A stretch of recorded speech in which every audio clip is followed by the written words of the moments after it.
ልባዊ ሰላምታችን በያላችሁበት ቦታ ይድረስ እያልን ከብላክ ላየን ሚዲያ ተስፋዬ ወልደ ስላሴ ነኝ። እንግዲህ የክቡራን አድማጭ ተመልካቾቻችን ብዙዎቻችሁ እንደምታውቁት ዛሬ የፓርላማ ውሎ ነበረ። ይህንን በተመለከተ ሀሳብ እንዲሰጠን የአማራ ፋኖ ብሔራዊ ኃይል ምዕራብ አማራ ቀጠና ቴዎድሮስ እዝ የፖለቲካ መምሪያ ኃላፊ የሆነውን አርበኛ አስረስ ማረ ዳምጤን ጋብዘነዋል። ከሱ ጋራ ሰፋ ባሉ ጉዳዮች ላይ ውይይት እናደርጋለን። እሱን እናስደምጣችኋለን። ከዛ በፊት ግን የተከበራችሁ አድማጭ ተመልካቾቻችን እጅግ በጣም ፈጣንና ታማኝ የሆነ መረጃ ማግኘት ከፈለጋችሁ ተስፋዬ ወልደ ስላሴ የሚል የቴሌግራም ቻናል መቀላቀል ትችላላችሁ። እዛ ቴሌግራም ቻናል ላይ የሚለቀቁ መረጃዎች እጅግ በጣም ፈጣን ናቸው። ፍጥነታቸው ብቻ ሳይሆን ታማኝና የተረጋገጡ መረጃዎችን በየደቂቃው እንደየመረጃዎቹ ፍጥነት የምንለቅ ይሆናል። ቤተሰብ በመሆን የቴሌግራም ቻናላችንን ይቀላቀሉ። አርበኛ አስረስ ማረ ዳምጤ እንግዲህ ለመጀመሪያ ጊዜ ወደ ብላክ ላየን ሚዲያ አድማጭ ተመልካቾች ጎራ ብልሃል፣ እንኳን ደህና መጣ እላለሁ። እንግዲህ ዛሬ ጠቅላይ ሚኒስትሩ አደባባይ ላይ በጣም ብዙ ትልልቅ ስህተቶች ሰርቷል። ያው ከብዙ እንደ ከዚህ ቀደሙ የተለየ ነገር ባይኖረውም እንደ አንዳንድ ነገሮችን ማንሳት አለብን ብዬ አስባለሁና እንደ አጠቃላይ የምክር ቤቱን ውሎ እንዴት አየው? ከሱ ምን ጀምር? አርበኛ አስረስ። አመሰግናለሁ። እንግዲህ የአብይ አህመድን ንግግሮች በተወሰነ ደረጃ አይቻቸዋለሁ። ያው ከሰውየው የሚጠበቅና የቆየ ባህሪው አንጻር የሚጠበቅ መልእክት ነው ሊያስተላልፍ የሞከረው። እንግዲህ እንደምታውቀው አሁን ባለንበት ነባራዊ ሁኔታ አጠቃላይ የኢኮኖሚ ሁኔታ በከፍተኛ ደረጃ ቀውስ ውስጥ የገባበት አይኤምኤፍ እና ወርልድ ባንክን ጨምሮ ዓለም አቀፍ አበዳሪ አካላት ያው ኢትዮጵያ ብድር የመመለስ አቅም የላትም ብለው የደመደሙበት ኢኮኖሚ ቀውስ ውስጥ መሆኑን ያረጋገጡበት፣ አምራች የኢኮኖሚው ዘርፍ ደግሞ እሱ ኮሪደር በሚለው እና በሌሎች የማፈናቀል ተግባራቱ ምክንያት ከፍተኛ ችግር ውስጥ የገባ መሆኑ የሚታወቅ ነው። ላለፉት 7-6 ዓመታት ጦርነት ውስጥ ያለ ሀገር መሆኑም ግልጽ ነው።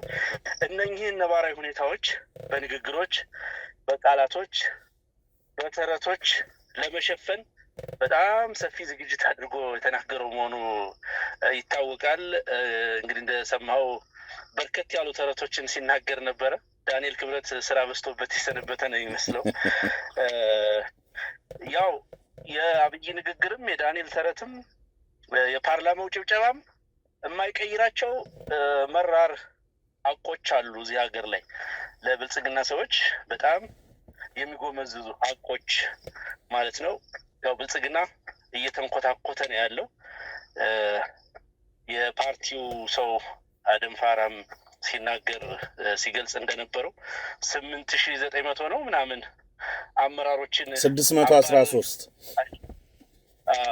እንደዛ አይነት አመራሮችን እንዳሰናበትን ሲሉ ነበር። ምን ያክሉ እንደቀራቸው እነሱ ናቸው የሚያውቁት። እንግዲህ ሰራዊቱ በገፍ እየከዳቸው ነው በጣም በከፍተኛ ቁጥር። አመራር የሚሉትም እስከ ታችኛው እስከ ወረዳ መዋቅር ድረስ ያለው ሙሉ በሙሉ ሽባ ሆኖ ነው ያለው። ኮዝ አጥቶ አላማ አጥቶ ደሊቨር የሚያደርገው ፖለቲካ አጥቶ ደህንነቱም አደጋ ላይ ወድቆ ነው ያለው። ስለዚህ ፓርቲውም እንደ ፓርቲ አገዛዙም እንደ መንግስት ቁልቁል እየወረዱ ያሉበት ወቅት ነው። ያንን ቁልቁለት ለመሸፈን ነው ብዙ ነገሮች ሲነገር የነበረው። አልፎ አልፎ ፉከራዎች ነበሩ።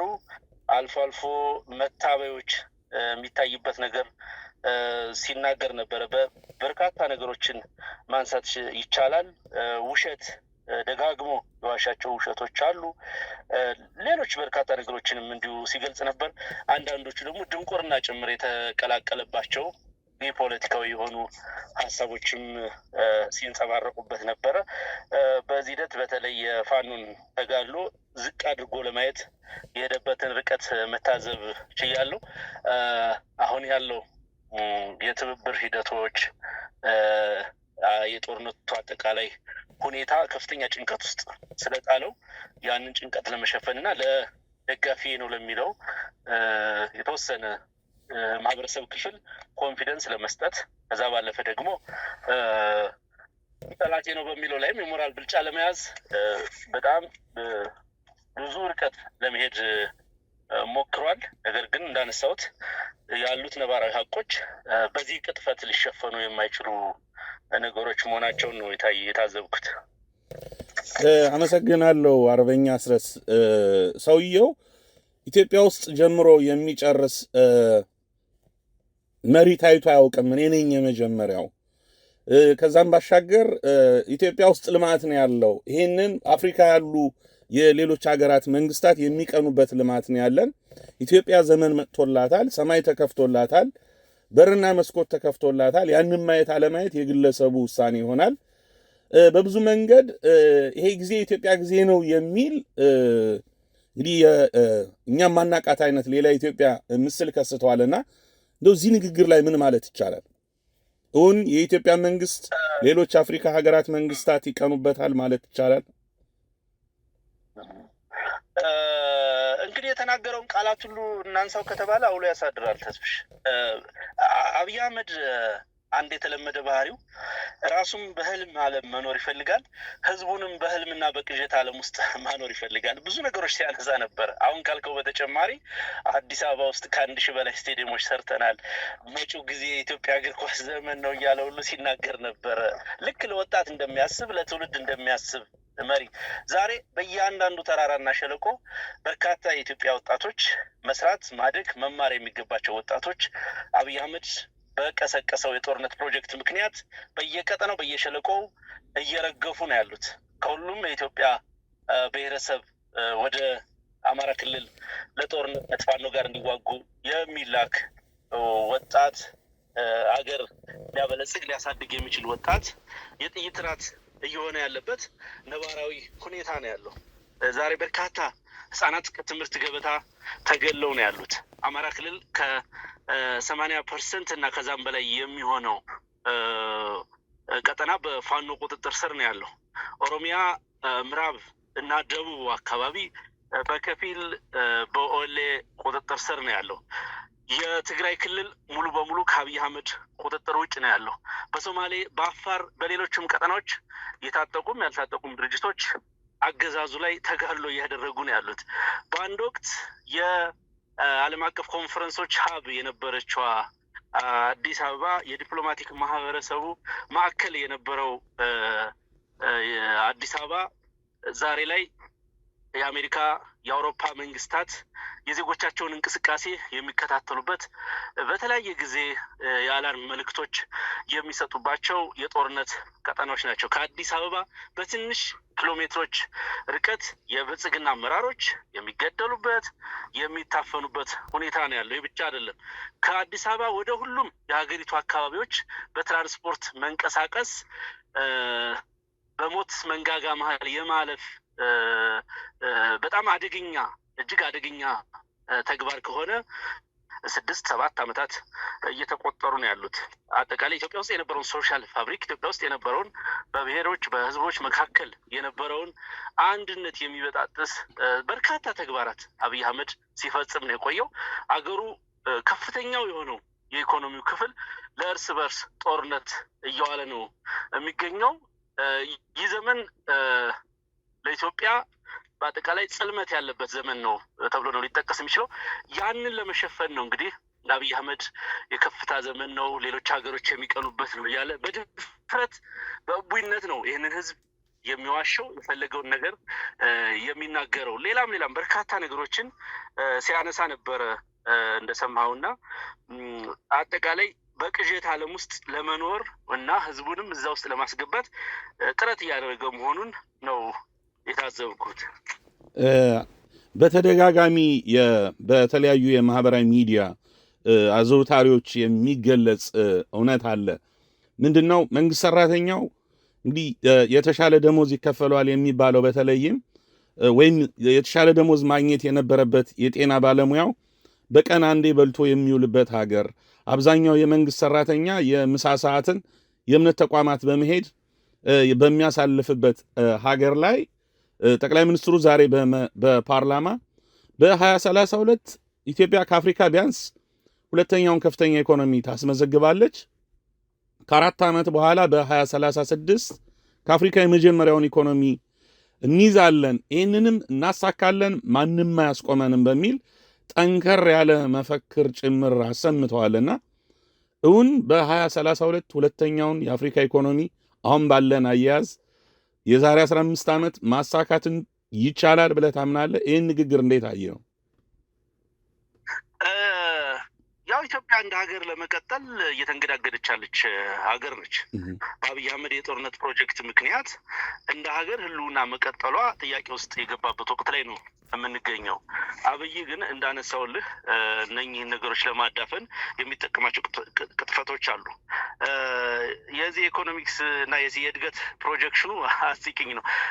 ስልጣን ላይ እንደወጣ ሰሞን ከዛሬ 7-6 ዓመታት በፊት በ2025 ኢትዮጵያ የሆነ ነገር ትሆናለች፣ የጂዲፒዋ እንዲህ ይሆናል፣ መካከለኛ ገቢ ይኖራታል ብሎ የተናገራቸው ነገሮች ነበሩና እንደ አጋጣሚ አሁን ያለንበት 2025 ነው እንግዲህ እና በርካታ ቅጥፈቶችን ነዳጅ አገኘው ብሎ እኮ ሲያስጨበጭብ ሴሌብሬት ሲያደርግ የነበረ ግለሰብ ነው አብይ አህመድ ከዓመታት በፊት።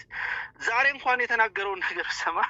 የሶፍ ዑመር ዋሻ እስከ ሶማሊያ ድረስ ይደርሳል ውስጥ ለውስጥ ዋሻው እያለ ሲያወራ ነበር።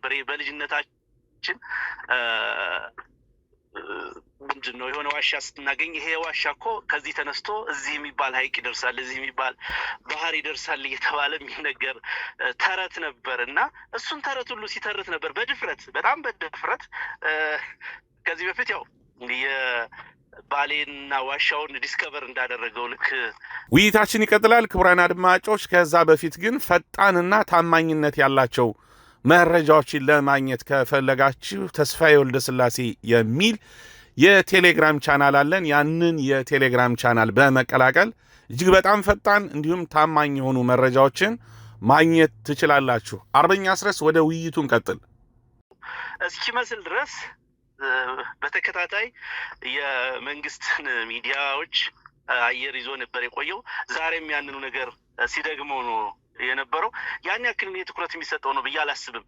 የተናገረበት ሞቲቭ ግን እንዳልኩህ እነ አይኤምኤፍ እና ወርልድ ባንክ እንዲሁም እነዚህ አበዳሪ አካላት የአውሮፓ ህብረት እርዳታ የሚሰጡትን ሀገሮች ጭምር ኮንፊደንስ ለመስጠት አስቦ በዛም ተበሳጭቶ ይመስለኛል ተከታታይ ሪፖርቶች እየወጡ ነው። ኢኮኖሚው ቀውስ ውስጥ በኖሩ ኢትዮጵያ ዕዳ የመክፈል አቅም እንደሌላት፣ ዕዳ ማራዘምም እንደማይፈልጉ እነዚህ አበዳሪዎቹ እንደዚህ አይነት ድምዳሜ ላይ ስለደረሱ በዛ ከፍተኛ ብስጭት ውስጥና ጭንቀት ውስጥ ያለ ይመስለኛል። ያንን በዚህ መንገድ በሚደረግ ንግግሮች እና በዚህ አይነት ፕሬዘንሶች ለማስተባበል የሚያደርገው ሂደት ከመሆኑ በስተቀር ዛሬ እኮ ኢትዮጵያ ውስጥ በርካታ ማኒፋክቸሪንግ ዘርፍ ላይ እዚህ የአምራች ኢንዱስትሪ ላይ ያሉ ፋብሪካዎች ተዘግተው ነው ያሉት። አማራ ክልል ቀጠና ያሉት ቶታሊ የትራንስፖርት እንቅስቃሴ ባለመኖሩ፣ የደህንነት ስጋት በመኖሩ፣ ቀጠናዊ ጦርነት ቀጠና በመሆኑ ምክንያት የመከላከያ ሰራዊቱ ካምፕ አድርጓቸው የወጣቶችን የሚያስርበት ኮንሰንትሬሽን ካምፕ ሆነዋል ብዙዎቹ መጋዘኖች እና ፋብሪካዎች።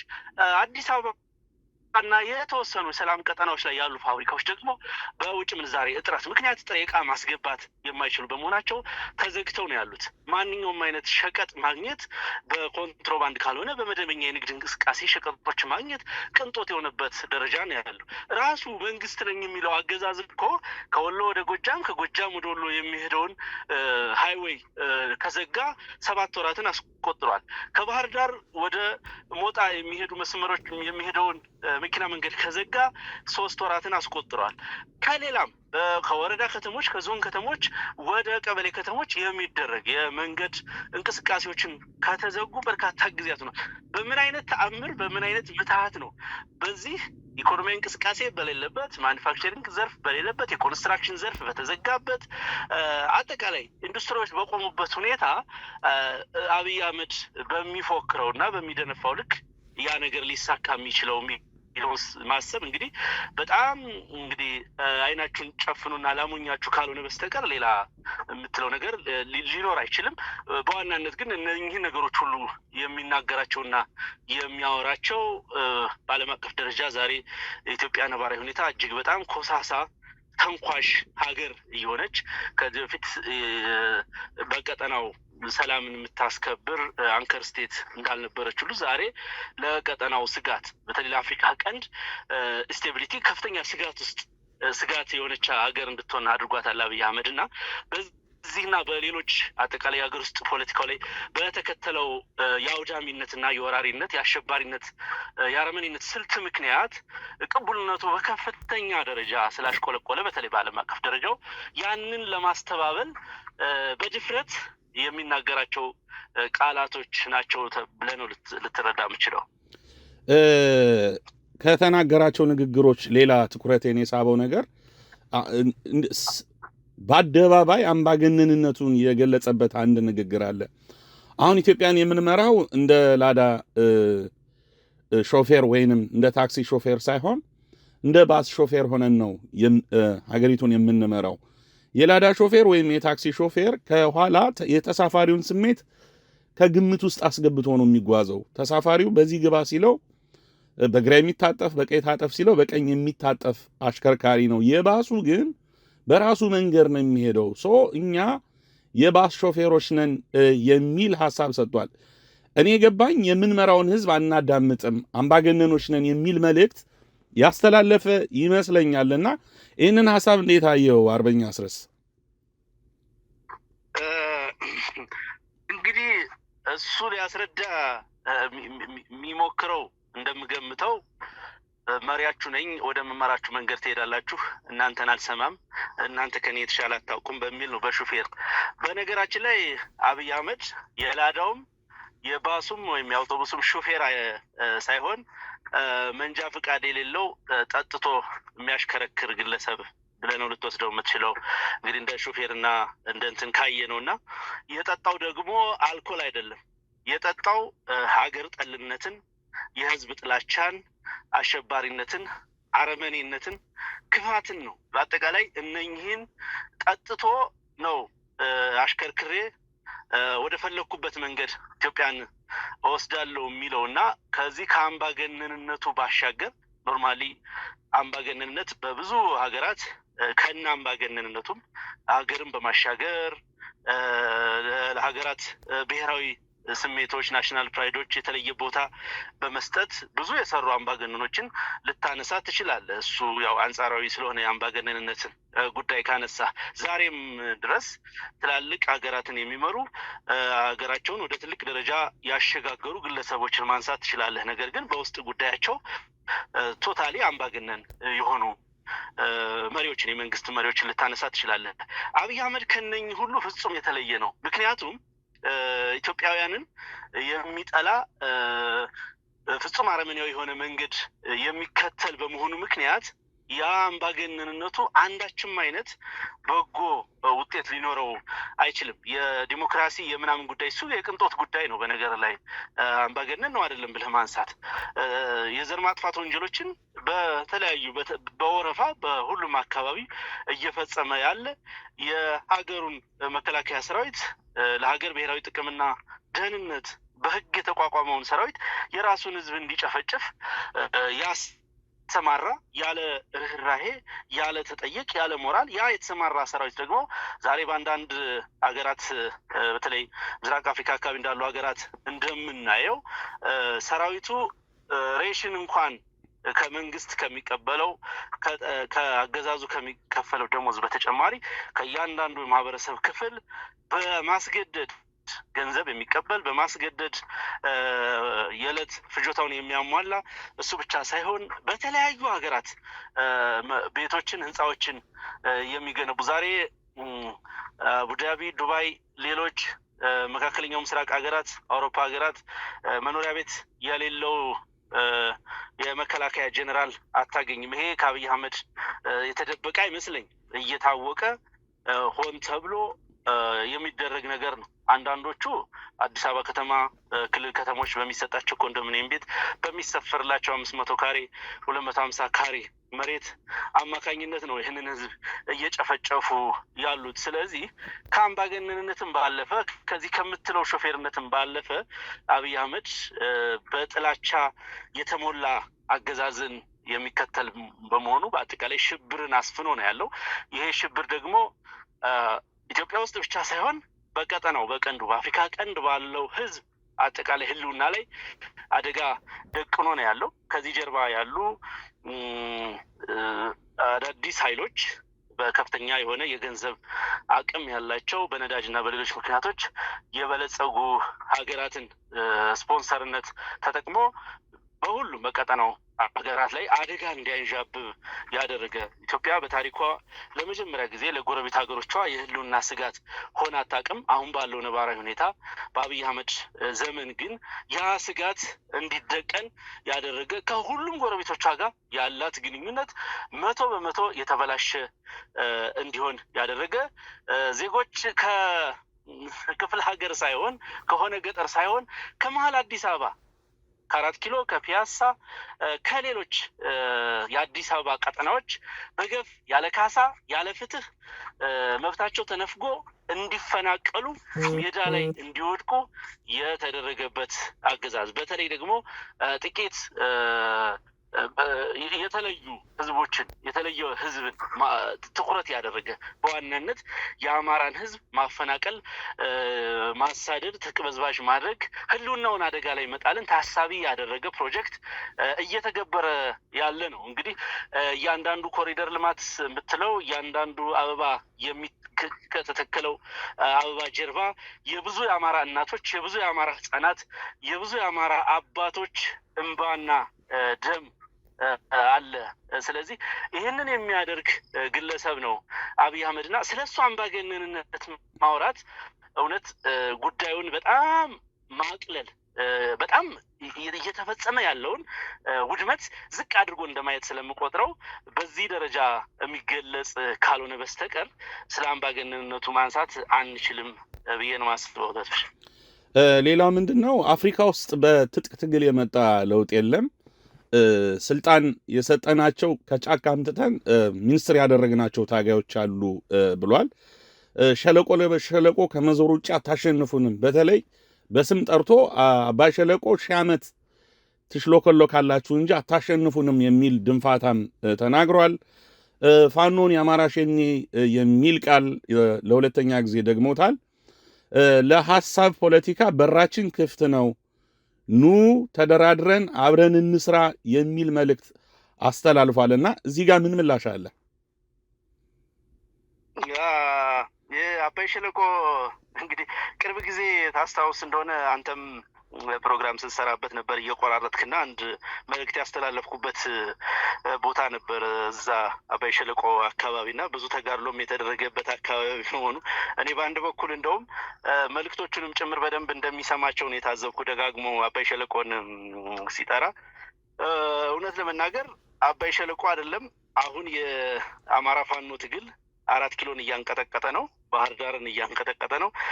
የት እንዳለን የት ጋር ተጋድሎች እንደሚደረጉ እሱም ያውቃል። ይሄ ሀሳብ ትግል የሚለውን እንግዲህ የሀሳብ ታጋዮቹ በህዝብ በፓርላማ ተመርጠዋል፣ በህዝብ ተመርጠው ፓርላማ ገብተዋል የተባሉት የተከበሩ ክርስቲያን ታደለን ጨምሮ በርካታ የሰላማዊ ታጋዮችን እስር ቤት የወረወረ እስር ቤት መወርወሩ ሳያንስ እንደ ታራሚ እንደ እስረኛ ሊከበርላቸው የሚገባውን ሰብአዊ መብታቸውን የገፈፈ ነው። እንግዲህ አብይ አህመድ በዚህ በሰላማዊ ትግል ላይ ሊዘባበት የሚሞክረውና ሲያነሳ ነበረ እኔና ጌታቸውን ያየ እያለ እንግዲህ ምንድን ነው መሰለ አንዳንዱ ሰው መሸሸጊያ ፍለጋ አብይ አህመድን ሊጠጋ ይችላል። ለወትሮ ጌታቸው ረዳና ጓደኞቹ በትግራይ ፖለቲካ ውስጥ የፖለቲካ አቅም አለን፣ ተራማጅ አስተሳሰብ አለን፣ እኛንን ምንመራ ብለው ከገቡ በኋላ ሙሉ በሙሉ የትግራይን ፖለቲካ ኔትወርክ መያዝ ሲያቅታቸው በራሳቸው ስንፍናም ሊሆን ይችላል፣ በሌሎች ተፎካካሪዎቻቸው ብርታትም ሊሆን ይችላል መሸሸጊያ ሲያጡ ነው እንግዲህ አብይ አህመድ ጥግ ሂደው የተጠጉት። አሁን ጌታቸው ረዳ ያለበት ሁኔታ እኔ ጃልሰኝ ካለበት ለይቻለው ጃልሰኝ አንድ ወቅት ጫካ ነበረ፣ መጣ የኦሮሚያ ክልል ሚሊሻ ወይ ምናምን ሆነ። እዚህ እኛ አካባቢም አንዳንድ ልጆች አሉ የወረዳ ሚሊሻ፣ የዞን ሚሊሻ፣ ጸጥታ ምናምን ተደርገው እንደሚመደቡት እና ልክ የትግራይን ፖለቲካ ወይ የትግራይን ህዝብ ጌታቸው ረዳ በኋላ ኪሱ ይዞር ይመዝል ወይም ደግሞ ጌታቸው ረዳ አብይ ጋር ስለቆመ ከትግራይ ጋር ያለው ችግር ይፈታ ይመስል በዛ ልክ ነገሮችን አቃሎ ለማየት ዝቅ አድርጎ ለማየት ሲውተረተር ነው የምትታዘበውና የምታየው። አንዳንዶቹ በድንቁርናም ጭምር ስለ ድርድር ሲነሳ እንዲህ አይነቱን ነገር ምሳሌ ሊያደርጉ ይሞክራሉ። ድርድር ማለት የሁለት ተጻራሪ ኃይሎች አላማ እና ሀሳብ ወደ አንድ የሚመጣበት መስመር እንጂ አንደኛው ተሸናፊ ኃይል የሌላኛው ምርኮኛ የሚሆንበት መንገድ አይደለም እና ይሄን ነገር ራሱ የሚታይበት መንገድ አንዳንዴ ግራ ያጋባል። ዛሬ ያላቸውን ደካማ ጎን ተጠቅሞ ለምሳሌ ጻድቃንን ብትወስድ የነ ኢሳያስ ፎቢያ ያለበት ከዘጠናዎቹ ጀምሮ ጌታቸውም ትግራይ ላይ በገጠመው ነገር እነሱን መበቀል ሊፈልግ ይችላል። እነኝህን ደካማ ጎናቸውን እና የዕለት ፍላጎታቸውን ተጠቅሞ ያስጠጋቸውን ሰዎች ልክ በድርድር በሰላማዊ ውይይት በፖለቲካዊ ውይይት ያለበትን ችግር የፈታ አስመስሎ የሚናገረው ነገር በጣም አስቂ ነው። ከዚህ በፊትም ታስታውስ እንደሆነ የትግራይ ብልጽግና ተብሎ እዛ ጊዜያዊ አስተዳደር ተቋቁሞ ዶክተር ሙሉ ነጋ፣ ነብዩ ስሁልና የሚባሉ ሰዎች መሩት የነበረ ስብስብ አለ። የትም አልደረሰም እና የነዚህም ከዛ የተለየ አይሆንም። ምክንያቱም በስደተኝነት የሚደረግ ፖለቲካ ምንም ሊያመጣ አይችልም። ታስፈሽ በአሁኑ ሰዓት ጌታቸው ጻድቃን ስደተኞች ናቸው ከትግራይ አንጻር ካነሳው።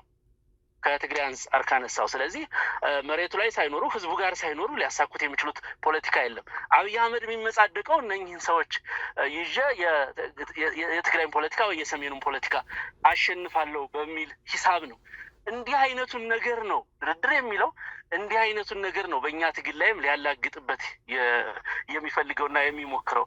ተወደደም ተጠላም ሺዎችን የገበርንበት በርካታ ባለራዕይ ወጣቶችን በየቀኑ የምናጣበት ተጋድሎ ግብና ዓላማ ያለው ተጋድሎ ስለሆነ ይሄንን አገዛዝ ይሄን በህዝብ እልቂት ላይ የሚያሾፍ የእቡይ የሆነ አመራር ማስወገድ ነው ብቸኛው ምርጫ ሊሆን የሚችለው። አፍሪካ ውስጥ በትጥቅ ትግል የመጣ የመንግስት ለውጥ የለም የሚለው ደግሞ ሌላኛው በጣም አስቂኝ የድንቁርና መገለጫ ብለህ ነው ልትወስደው የምትችለው። እንደውም በተቃራኒው ብትናገረው ትንሽ ሴንስ ሊሰጥ ይችላል። አፍሪካ ውስጥ በትጥቅ ትግል ያልተቋቋመ መንግስት የለም ብትል ምናልባት ሴንስ ሊሰጥ ይችላል። ምክንያቱም በዲሞክራሲያዊ መንገድ በምርጫ የአፍሪካ አምባገነኖች ስልጣን ሊለቁ የሚችሉበት እድል በጣም በጣም አናሳ ነው። ጥቂት ሀገሮች ያንን ነገር ማሳካት ችለዋል እና እንዲህ አብይ አህመድ እንዴት ኢህአዴግን እንደረሳው ግራ ነው የሚገባ ወይ እንዴት ማደናቆር እንደፈለገ። ዛሬ መጀመሪያ አብይ እኮ ጠቅላይ ሚኒስትር ከመሆኑ በፊት ኢህአዴግ ሊቀመንበር ነው የሆነው። ኢህአዴግ በትጥቅ ትግል ነው ስልጣን ላይ የወጣው። ቀለበት ያጠለቀለት ኢሳያስ አፈወርቅ 30 ዓመት ተዋግቶ ነው መንግስት መሆን የሀገር መሪ መሆን የቻለው። ዙሪያውን ብትፈልግ በየትኛውም አፍሪካ ሀገራት በዚህ አይነት መንገዶች ናቸው አብዛኞቹ መንግስታት የተቋቋሙትና በትጥቅ ትግል አይደለም አፍሪካ ውስጥ ሌሎችም ሀገራት ሶሪያን ጨምሮ በቅርብ ጊዜ የተሳካ ነገር ነው። አንዳንዶቹ በየዋህነት የሚናገሩት ነገር አለ። በነገር ላይ ይሄ በዳታ ተወስዶ ወይ የሆኑ ሀገራትን መነሻ ተወስዶ የሚደረግ ድምዳሜ ሁልጊዜ ትክክለኛ ድምዳሜ ሊሆን አይችልም። ለምሳሌ በ21ኛው ክፍለ ዘመን በትጥቅ ትግል መንግስት መሆን አይቻልም የሚባለውን ድምዳሜ በሽር አልአሳድ እስከ መጨረሻው እስትንፋስ ድረስ ልክ እንደ አብይ አህመድ እየፎከረ ስልጣን እንዲለቅ በማድረግ የሶሪያ ተቃዋሚዎች ትብብር ባደረጉ ጊዜ አሳክተውት አይተናል። ለዛውም በሀያላን ሀገራት የሚደገፈውን አገዛዝ በመፈንቀል እና እንግዲህ ራሱን ለማጽናናት እንዳነሳውልህ በዚህ የዘር ማጥፋት ወንጀል የዘር ማጥፋት ጦርነት ውስጥ እየተሳተፉ ያሉ የመከላከያ መኮንኖችን፣ የብልጽግና አመራሮችን፣ ሌሎችን የአጠቃላይ የአገዛዙ መዋቅር ላይ በየቀኑ ድንጋጤ ይሰማቸዋል። በየቀኑ ጥፋተኝነት የመረበሽ ስሜት ይሰማቸዋል። ነገ ይሄ ጽልመት ነግቶ ነገ በፍትህ አደባባይ እንደሚጠየቁ ይገነዘባሉ እና እነሱን ሞራል ለመስጠት እነሱን ለማጽናናት የተናገረው ነውና እንደውም በትክክል ክሪቲካሊ ከታየ ምን ያክል እንደሰጋ ይህ ትጥቅ ትግል ምን ያክል እንዳሰጋው ነው መገንዘብ የምትችለው። ብዙ ተፎክሯል፣ ብዙ ነገር ተብሏል። ዋሻ ናቸው ያሉ ተብሏል፣ ሸለቆ ለሸለቆ ናቸው ያሉ ተብሏል፣ የትም አይደርሱም ተብሏል። እንደዛ እየተባለ ክፍለ ጦሮችን ደምስሰን አሳይተናል። እንደዛ እየተባለ ግዙፍ ሰራዊት ገንብተን አሳይተናል። ስለዚህ ይሄ ነገር ወዴት እንደሚሄድ አብይ የሚያጠው አይደለም። ስለዚህ ያ ድንጋጤው ስላለ ያ ስጋቱ ስላለ እንዳልኩ ለደጋፊው ኮንፊደንስ ለመስጠት ነው። ይሄ ደግሞ የብዙዎቹ አምባገነን መንግስታት ባህሪ ነው። ተስፍሽ መንግስቱ ኃይለማርያም እኮ ወደ ዚምባብዌ ከመፈርጠጡ በፊት ወደ ዚምባብዌ እንደሚሄድ አውሮፕላኑ እርግጠኛ አልነበረም እኮ። አላጌ ማሰልጠኛ ተቋም ወታደራዊ ማሰልጠኛ ተቋም የሚመረቁ ወታደሮችን ሊያስመርቅ ነበር አውሮፕላኑን አስነስቶ ሄደው እና በዛው እንደገና በረራ አድርጎ ረጅም ርቀት ሄዶ ለስደት የበቃው እንግዲህ የመጨረሻዋ ጊዜ ማለት ነው። ሌሎቹም በርካታ አምባገነኖች መጨረሻ ላይ ማናናቅን፣ መፎከርን፣ ማታለን፣ ማስመሰልን እንዲህ አይነት ነገሮችን ይከተላሉ እና ብዙዎቹ ቅድም እንዳነሳው በሽር አልአሳድም እስከ መጨረሻዋ ሰዓት ድረስ እንዲህ አይነት ነገሮችን እየተናገረ ነው መንበረ ስልጣኑን ያስረከበው። ይሄ ስጋት ላይ መሆኑን በትክክልም የትጥቅ ትግሉ ያሰጋው መሆኑን የሚያሳይ ነገር እንደሆነ ነው የተረዳሁት። እነዚህ ሸለቆ ለሸለቆ የሚሽሎኮሎኩ አካላት ተላላኪ ናቸው፣ ዓላማ የላቸውም የሚል ቃል ተናግሯልና እውን ፋኖ የሚዋደቅበት ዓላማ የለውም?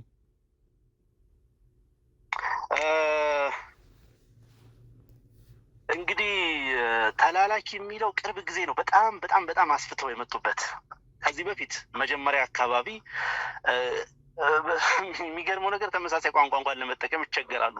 አንዳንዴ ጽንፈኛ ይላሉ፣ ሲፈልጉ ጃውሳ ይላሉ፣ የሆነ ጊዜ ዛሬም እንደሰማው የአማራ ሸኔ ይላሉ። ግራ ነው የሚገባቸው። አንዳንዴም ፋኖ ይላሉ።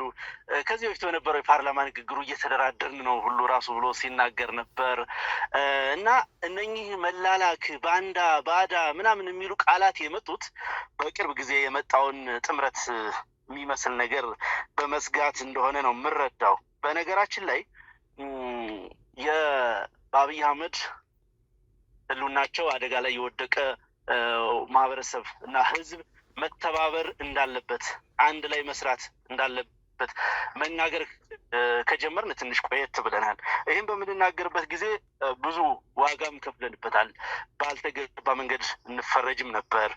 ግን ስትራቴጂካሊ አስበንበት ውጤትም እንደሚያመጣ አምነንበት የተደረገ ነገር ነው ይሄ ትብብርና በቅርብ ጊዜ በጣም በከፍተኛ ሁኔታ ባንዳ የሚለውን ነገር የፕሮፓጋንዳ ዘመቻ ለማድረግ የተሞከረው በሁለት መሰረታዊ ምክንያቶች ነው።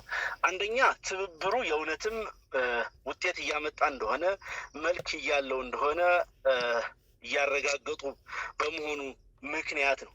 ሁለተኛው ነገር ደግሞ ለፋኖ ተጋድሎ እውቅና ላለመስጠት ጥረት ያደርጋሉ። በተደጋጋሚ እንደምታየው በፕሮፓጋንዳዎቻቸው በኩል መሸነፋቸውን እንኳን አምነው ያሸነፈን ይሄኛው አካል ነው የሚል ሌላ አለቃ ፍለጋ፣ ሌላ ማራኪ ፍለጋ ሲዞሩ ታያቸዋለህ። ይሄ በአንድ በኩል በራስ ጠል እነዚህ የአብይ አማሮች ወይም አብይ አህመድን የሚያገለግሉ አማሮች በምትላቸው በሰፊው የሚሰራበት ጉዳይ ነው። በዋናነት ግን በራሱ በአብይ አህመድ ጭምር ማመንም አይፈልጉም። በነገር ላይ በጥቂት ክላሾች እዚሁ መሀል ኢትዮጵያ ውስጥ በቂ ልምድ በሌላቸው ወጣቶች የተጀመረ ተጋድሎ በዚህ ደረጃ ግዙፉን የነበረውን የመከላከያ ሰራዊት አንኮታኩቶ በዚህ ደረጃ አገዛዙን አንቀጥቅጦ በዚህ ደረጃ ደግሞ ሌሎቹን ለትብብር ጠርቶ እና የትብብሩን ፊት አውራሪ ሆኖ በቂ የሆነ ትርክት ገንብቶ የአማራ ሕዝብ የህልውና አደጋ እንዳለበት አስቀድሞ ተንትኖ ያ ትንታኔም ደግሞ ተጨባጭና ምክንያታዊ መሆኑን በተግባር ጭምር አረጋግጦ ተጋድሎ እያደረገ ያ ተጋድሎ ደግሞ የአገዛዙን አረመኔነት የበለጠ እንዲጋለጥ ማድረግ አገዛዙ እንደምታውቀው ዛሬ በርካታ የትምህርት ተቋማትን፣ ቴክኒክና ሙያ ተቋማትን፣ ጤና ጣቢያዎችን፣ ማህበራዊ አገልግሎት የሚሰጡ ተቋማትን በየጊዜው በድሮን በመደብደብ ነፍሰ ጡሮችን ጭምር በመግደል ህጻናትን በመግደል የአገዛዙ አረመኔነት የበለጠ ግልጽ ሆኖ ይሄንን አረመኔ አገዛዝ ደግሞ ከመታገል ውጭ አማራጭ እንደሌለ በእያንዳንዱ ማህበረሰብ ክፍል ማስረጽ መቻሉ ማስረጥ ብቻ ሳይሆን በተግባርም ትግል ማድረግ መቻሉን ማመን አይፈልጉም፣ ያስደነግጣቸዋል። ይህን እውነት ማመን፣ ይህን ሀቅ መቀበል ያስደነግጣቸዋል። እና በዛ ልክ ነው ነገሩን ለማጣጣል ባንዳ፣ ተላላኪ ምናምን የሚሉ ቃላትን ለመጠቀም የሚሞክሩት። በነገር ላይ ዛሬ እነሱ ተላላኪ ባንዳ ብለው የሚያያይዙት የኤርትራ መንግስትን ትናንትና ቀለበት ሲያጠልቅለት ነበር አብይ አህመድ።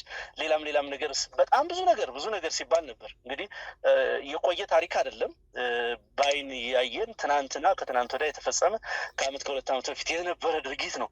ይህንን እንኳን ማህበረሰቡና ህዝቡ ይታዘበኛል ብሎ አያስብም። እንዲህ አይነት ድምዳሜዎችን ሲሰጥ ፋኖ ዋነኛ ዓላማው የአረመኔውን የአብይ አህመድ አገዛዝ በማስወገድ በኢትዮጵያ ሰማይ ስር ሁሉም ህዝብ የሚከባበርበት በእኩልነት የሚኖርበት አንደኛው ከአንደኛው ከፍ ዝቅ የማይልበት ሀገረ መንግስት ተገንብቶ ማየት ነው። እንግዲህ ይህንን በተደጋጋሚ ተናግረናል። ከመናገርም አልፈን በተግባር አሳይተናል። የያዝናቸውን ምርኮኞች፣ የደቡብ ልጆች፣ የኦሮሞ ልጆች፣ ሌሎችንም በእንክብካቤ በመያዝ በሰብአዊነት በመያዝ ማንነታችንን፣ አላማችንን በትክክል አስረድተናል። ህዝባዊ ተቋማትን በመጠበቅ ባንኮችና ሌሎች የፋይናንስ ተቋማትን ባለመንካት ይልቁንም ጥበቃ በማድረግ ዛሬ በየቀጠናው በርካታ የአነስተኛ ብድርና ተቋማት አሉ። የቴሌኮሙኒኬሽን ተሽከርካሪዎች አሉ። የመብራት ኃይል ተሽከርካሪዎች አሉ። በብዙ እኛ በተቆጣጠርናቸው ቀጠናዎች አሉ። ለማህበረሰብ አገልግሎት የሚሰጡ ንብረቶች አሉ። ብንወስዳቸው ብንጠቀማቸው ብዙ ነገር ሊያደርጉልን የሚችሉ ነገር ግን አላማችን ያ ስላልሆነ የህዝብን መብትና ልዕልና ስለምናከብር በዛ ልክ አስተናግደን ይህን ደግሞ ዓለም ጭምር የመሰከረው ተጋድሎ አድርገናል። ስለዚህ ይህንን ዓላማ አብይ አህመድም ያውቀዋል፣ ህዝቡም ያውቀዋል። ስለሚያውቀው ነው ህዝቡም የሚደግፈን፣ ስለሚያውቀው ነው አብይ አህመድም በዚህ ደረጃ ስጋት ውስጥ ጥሎት ጉዳዩን ከዓላማና ከሌሎች ነገሮች ጋር እያነሳ ሊናገር የሚሞክረው ማለት ነው። አርበኛ አስረስ ዘንድሮ በእርግጠኝነት ምርጫ እናደርጋለን።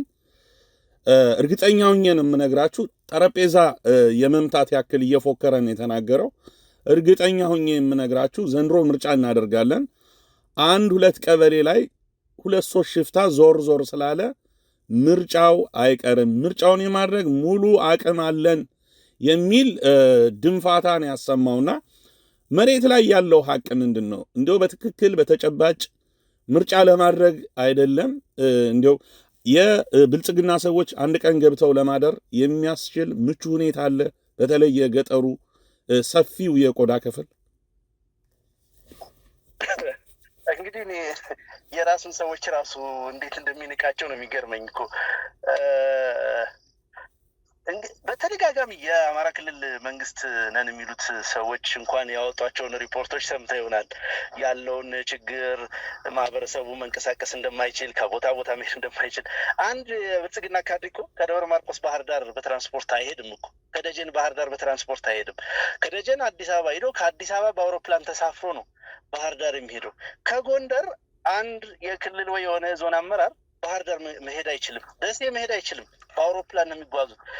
ምን አይነት ምርጫ ሊያደርጉ እንግዲህ። መቼስ ለህዝብ ያለው ንቀት ጥግ ድረስ ስለሆነ፣ በቡይነቱ ጥግ ድረስ ስለሆነ ምንም ነገር ይሉኝታ የሚባል ነገርም ስለሌለ በኤሌክትሮኒክስ መንገድ ምርጫ አደረግን ሊልም ይችላል። አላውቅም። የትግራዩን ተሞክሮ ማለት ነው። በኢሜል ሊሆን በኢሜል መረጡኝም ሊል ይችላል። ብዙ ነገር ማሰብ ይችላል። እንግዲህ በመሰረታዊነት ግን እናውራ ከተባለ ምርጫ ለማድረግ አይደለም። አገዛዙም እንዳገዛዝ እንደ መንግስት ለመቀጠል በጣም ከፍተኛ የሆነ ሰቀቀን ውስጥ ነው ያለው። ማህበረሰቡም ይህን ጉዳይ ቢሰማ ምን እንደሚል አላውቅም። በጣም ከፍተኛ የህልውና አደጋ ውስጥ ነው ያለው ሀገሩ ራሱ። ቀደም እንዳነሳውልህ በርካታው ቀጠና በታጠቁ ኃይሎች ቁጥጥር ስር ነው ያለው። በትግራይና በፌዴራሉ መንግስት መካከል ያለው ፕሪቶሪያ ስምምነት ነበር፣ እሱም ጭምር እያበቃለት ነው።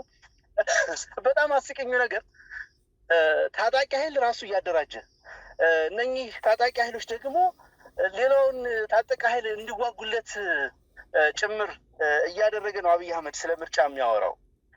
አፋር ውስጥ ያደራጃቸው የትግራይ ከኢዲኤፍ አፈነገጡ የተባሉ ኃይሎች እንዳሉ ታውቃለህ። ለምሳሌ ቅርብ ጊዜ ኮሎኔል ብርሃኑ አገው የሚባል ግለሰብ ይሄ ሀራ መሬት ነን የሚሉ የነ ጌታቸው ታጣቂዎች ሰሜን ወሎ ላይ ተዋግተውናል። ከአገዛዙ ጎን ተሰልፈው በአፋር በኩልም እንዲሁ ስምሪት ለመውሰድ ተዘጋጅተው እየጠበቁ ነው ፋኖን እንዲዋጉ። መከላከያ ሰራዊቱ አልችል ብሎ የኦሮሚያ ልዩ ኃይል ተሰማርቶ የሪፐብሊካን ጋርድ የምትለው ኮማንዶና አየር ወለድ የምትለው ፌዴራል ፖሊስ ሁሉም የሴኩሪቲ መዋቅር ላይ ያሉ ዩኒቶች በአጠቃላይ አማራ ክልል ላይ ገብተው እየተዋጉ በቀን 4-5 ቦታ የድሮን ቦምቦች እየተወረወሩ ነው አብይ አህመድ ምርጫ ማድረግ እንችላለን የሚለው እና ከዚህ በላይ እኔ እብደት ሊኖር አይችልም።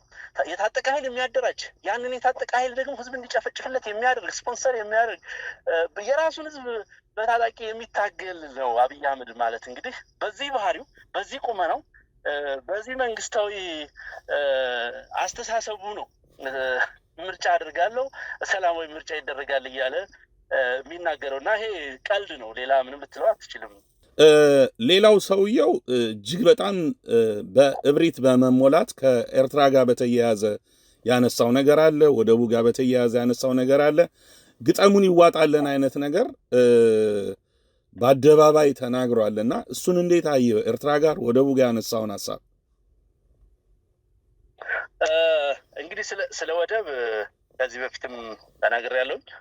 አብይ አህመድ ለኢትዮጵያ ወደብ አስቦ አይደለም ይህንን ሁሉ የሚያወራው። ሁሉም የሚናገረው፣ ሁሉም የሚቀባጥረው ነገር፣ ሁሉም የሚያደርገው ነገር በፋኖ ትግል ምክንያት እንደሆነ መታወቅ አለበት። በነገራችን ላይ ማለት ነው ዳይቨርት ለማድረግ ትኩረት ዳይቨርት ለማድረግ የዳይቨርሽነሪ ቲዮሪ ኦፍ ዋር የሚባል አለ። እሱን ለመጠቀም የሚያደርገው ነገር ነው። ዛሬም ዋሽቷል፣ ክዷል። ያን ለማድረግ አይደለም ብሏል።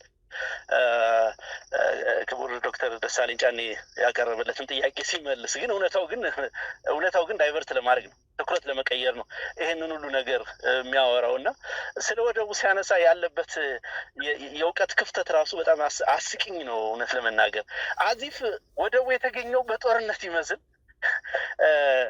ኢትዮጵያ የቀይ ባህርን አክሰስ ማድረግ የቻለችው አሰብ ወደብን መጠቀም የቻለችው ከዛም አልፎ ኤርትራን የኢትዮጵያ አካል አድርጋ ማስቀጠል የቻለችው እነ አክሊሉ ሀብተወልድ በተጠቀሙት የዲፕሎማሲ ስልት ነው።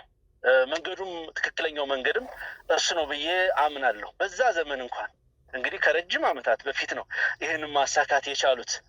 ብዙ ተፎካካሪዎች በነበሩበት ዘመን እንደዛሬው እንደዚህ በርካታ ኢመርጂንግ ኃይሎች ሳይሆን ጥቂት ኃይሎች ዓለም በሚዘውሩበት ዘመን ብስለት በተሞላበት ፖለቲካ ያን አሳክተው በዩኤን ሪዞሉሽን የተባበሩ መንግስታት ድርጅት ባቀረቡ የመፍትሄ ሀሳብ መሰረት ነው የአሰብ ወደብን መጠቀም የቻልነው እና ለረጅም ጊዜ በእጃችን የቆየው። ከዛ በኋላ ያጣነው ደግሞ በምንድን ነው ካልክ በተሳሳተ ፕሮፓጋንዳ፣ በተሳሳተ ጦርነት፣ በተሳሳተ የፖለቲካዊ ስሌት ነው ብዬ ነው እማም ነው። አብይ አህመድ ያንን ከዛ ታሪክ ተማርኩ ከዛ አወቅኩ ይላል፣ ግን ስህተቱን ያንኑ ነገር ለመድገም ነው የሚያስበው። አይ ቲንክ ያደርገዋል ብዬ አይደለም ይሄንንም አወራ አጠቃላይ በእውቀቱ ደረጃ ያለበትን ጋፕና የድንቁርና ጥግ ጭምር ለማወቅ ነው። ስለ ኤርትራ ሲያወራ ስለ ህዝብ ቁጥር ሲያነሳ ነበር። ኢትዮጵያ በየዓመቱ አንዳንድ ኤርትራ ተጨምራለች በህዝብ ቁጥርና በምንም ተአምር ይህ ሀገር ሊያሸንፈን አይችልም። የዘነጋው ነገር ምን መሰለህ ተስፍሻ አብይ አህመድ ዩናይትድ አረብ ኤምሬት የምትባለው ሀገር በጣም ትንሽዬ ነች በህዝብ ቁጥር ከወሰድካት ከኢትዮጵያ አንጻር። ነገር ግን አሁን የሚተኩሰውን ድሮን፣ አሁን የሚጠቀመውን ሮኬት፣ አሁን አጠቃላይ የሚንቀሳቀስበትን ለሚገዛቸው በግዢ እያስከዳ የእሱ ደጋፊ ለሚያደርጋቸው ኃይሎች ጭምር ገንዘብ ስፖንሰር የምታደርገው ግን ይቺ ትንሽዬ ሀገር ናት እና በቁጥር ከሆነ በሳይዝ ከሆነ አጠገቡ እኮ ጅቡቲ አለች 1 ሚሊዮን መሙላቷንም እንጃ። በዛ ሂሳብ ከሆነ ለምን እዛ አልዘመተም? እና ይሄንን ራሱ የጦርነት ማሸነፊያ ስልት አድርጎ ማሰብ ፓርላማውን ምን ያክል እንደሚንቅ ራሱን ምን ያክል ለዲፕሎማሲና ለእውቀት ሩቅ እንደሆነ በደንብ ፍንትው አድርጎ የሚያሳይ ነገር ነው ሲናገር የነበረው። ልክ እሱ ብሔራዊ ስሜት ያለው እሱ ለኢትዮጵያ ተቆርቋሪ ሆኖ ሌላው አካል እሱን እየታገለ ያለው አካል ደግሞ ወደብ እንደማይፈልግ ቀይ ባህር አክሰስ ማድረግ እንደማይፈልግ አድርጎም ለማጣጣል የሄደበት ርቀት አጀንዳውን የፖለቲካ መጠቀሚያ ለማድረግ መፈለጉን እንጂ በትክክልም ለመተግበር መፈለጉን አይደለም የሚያሳየው። በትክክልም ምንም ፉከራ ሳያሰማ እኮ ጥይት መተኮስ ይችል ነበረ። ለምንድን ነው ይህ አጀንዳ የሚደገመው? ለምንድን ነው እያንዳንዱ ጀነራል እየወጣ እንዲፎክር የሚደረገው ያልክ እንደሆነ ኢትዮጵያውያንን በተለይም በዚህ ጉዳይ ስስ ልብ አለው ብሎ ያሰበውን የአማራን ሕዝብ ልብ ለማግኘት እና እዚህ ጦርነት ላይ በከፍተኛ ሁኔታ ስልጣኔን ስጋት ላይ ጥሎታል ብሎ ያሰበውን የፋኖ ተጋድሎ ደጋፊ ለማሳጣት የህዝብ መሰረት ለማሳጣት ይጠቅመኛል ብሎ ስላሰበ ካልኩሌት ተደርጎ እየተጠቀመበት ያለ ስልት ነው። አይተ እንደሆነ አንዴ ሞቅ ይላል፣ መልሶ ቀዝቀዝ ይላል።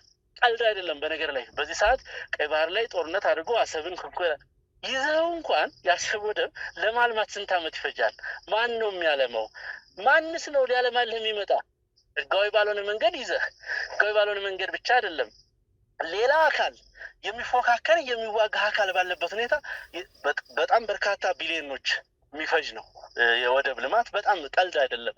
አብይ አህመድ እንደሚተክለው አበባ ወይ እንደሚሰራው ከሆነ ሰፈር የሆነ ሰፈር አገናኝቶ እንደሚፎክርበት ኮብልስቶን መንገድ አይደለም። ትልቅ ፕሮጀክት ነው፣ ሂውጅ ፕሮጀክት ነው። በዓለም ላይ እንኳን እንዲህ አይነት ቢዝነሶችን እንዲህ አይነት ፕሮጀክቶችን የሚያንቀሳቅሷቸው የሚሰሯቸው ጥቂት ሀገራት፣ ጥቂት ካምፓኒዎች ናቸው፣ ጥቂት ኮርፖሬቶች ናቸው። ያ ኮርፖሬት ራሱ የራሱ ሌላ ፖለቲካ ያለው ነው እና አይ ቲንክ ወይ አያውቀውም ይህን ነገር ቶታሊ አያውቀውም፣ አይዲያው የለውም ስለዚህ ጉዳይ፣ ወይ ደግሞ ባለው ነባራዊ ሁኔታ ሀገር ውስጥ ባለው ሁኔታ በመስጋቱ ምክንያት ይሄ ነገር ተዳፍኖበታል እና ማሰብ አይፈልግም ይመስለኛል። እንግዲህ ስለ ጉዳዩ በቂ መልስ የሚሰጠው አካል ስላለ መልስ ይሰጠዋል። እኔ አድማጭ እንዲረዳ የምፈልገው በተለይ የፋኖን ተጋድሎ የሚደግፍና የአማራ ህልውና ጥያቄ የሚገደው ካለ እንዲያውቅና እንዲገነዘብ ፈልገው እነኚህ አጀንዳዎች ከዋናው ትግላችን ለማናጠብ የመጡ አጀንዳዎች ናቸው እንጂ በትክክል አብይ አህመድ ወደ አሰብ ሊተኩስ አይደለም። አብይ አህመድ ቀይ ባህር ላይ የባህር ኃይል ሊያሰማራም አይደለም ቀይ ባህር ሊደርስ አይደለም አሰብ ገብቶ ሊተኩስ እዚህ ከፋኖ ጋር ሊታገል የላከው ሰራዊት በየቀኑ በገፍ እየከዳበት የሚይዝ የሚጨብጠውን ያጣ አገዛዝ ነው እና ማንም በዚህ ጉዳይ ላይ መዘናጋት እንደሌለበት ነው እኔ ማሳሰብ የምፈልገው። ስለ ሰውየው የዛሬ ውሎ ቀኑን ሙሉ ብዙ ማለት ይቻላል፣ ያው ሰዓት ስለሚገድበን ነውና ምናልባት እንደ ያላነሳዋቸው ሐሳቦች አሉ የምትላቸው ካሉ እድሉን ልስጥ። በእኔ በኩል ጥያቄዎችን ጨርሻለሁ። ብዙም የተለየ ነገር ምለው ነገር የለኝም።